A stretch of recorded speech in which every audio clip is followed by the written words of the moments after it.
Chères auditrices et auditeurs, en ce jour de Yom HaShoah et cette semaine de commémoration du soulèvement du ghetto de Varsovie, je me suis intéressé à l'histoire de la médecine dans le ghetto.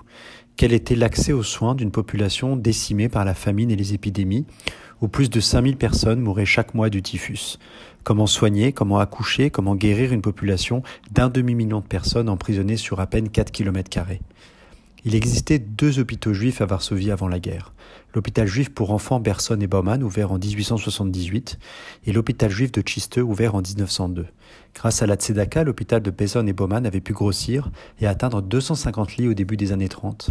Quant à l'hôpital de Tchiste, il s'agissait de l'hôpital le plus moderne du pays, hôpital d'excellence de plus de 1400 lits.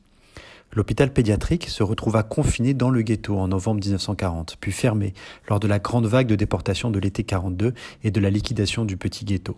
Il fut transféré sur le tristement célèbre site de l'Umschlagplatz, la gare de marchandises et principal point de départ vers Treblinka. Mais évidemment, seuls les personnels et quelques équipements légers furent transférés. Il n'y avait ni radiologie, ni laboratoire, ni chirurgie, et il était alors regroupé avec ce qui restait de l'hôpital de Tchiste. Ce dernier, lui, était situé en dehors du ghetto. Il avait donc été transféré dès février 1941 dans le ghetto et n'avait plus rien d'un hôpital. Il s'agissait de petits pavillons dans des immeubles froids où il manquait de tout. Il manquait de nourriture, de médicaments, de personnel. De temps à autre, il n'y avait pas d'électricité, pas d'eau, pas de gaz. Et c'est dans ce contexte sinistre que j'ai appris l'existence d'étudiants en médecine dans ces hôpitaux. Anatomopathologiste de renom, Julius Zweibaum avait en effet reçu l'autorisation des nazis de créer un groupe d'études de la typhoïde et des maladies infectieuses. Il ne s'agissait nullement d'une volonté humanitaire des criminels SS, mais d'une approche pragmatique. Les nazis, comme tout le monde à l'époque, avaient une peur bleue des maladies infectieuses, et ils avaient autorisé les juifs, eux-mêmes décimés par la maladie, de les étudier, et pourquoi pas de trouver un remède.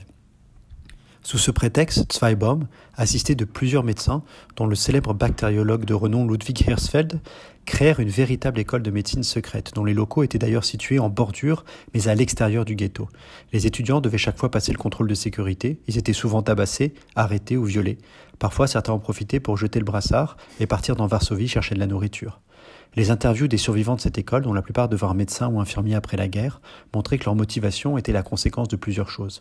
La volonté de lutter contre la crise sanitaire du ghetto, certes, mais aussi et surtout de lutter contre l'ennui et le désespoir, de donner un sens à leur vie, de récupérer une partie de cette dignité volée par les nazis, voire de mener une résistance passive par cette désobéissance utile, eux qui risquaient leur vie chaque jour pour étudier la médecine. Mais leur apprentissage, c'était aussi et surtout l'horreur du ghetto. Eugenia Pernal, une des étudiantes devenue infirmière après la guerre, rapportait l'horreur de voir les enfants dont la moindre plaie devenait gangrène ou grouillée de vers et d'asticots. L'horreur de ne pas avoir de médicaments, de perfusion pour soigner. Elle raconta même avoir vu de ses yeux une mère affamée en train de ronger son enfant mort. L'histoire de cette école de médecine est une petite lumière dans les ténèbres du ghetto. Et pour en savoir plus, parmi les sources qui m'ont été utiles pour cette chronique, je vous recommande la lecture de l'article de Charles Rowland, professeur de médecine à Ontario, et publié dans Medical History en 1989, ainsi que le livre de Bruno Aliouard intitulé Les 948 jours du ghetto de Varsovie. Je vous remercie de votre écoute, et je vous souhaite une journée de souvenirs et de recueillement sur RCJ.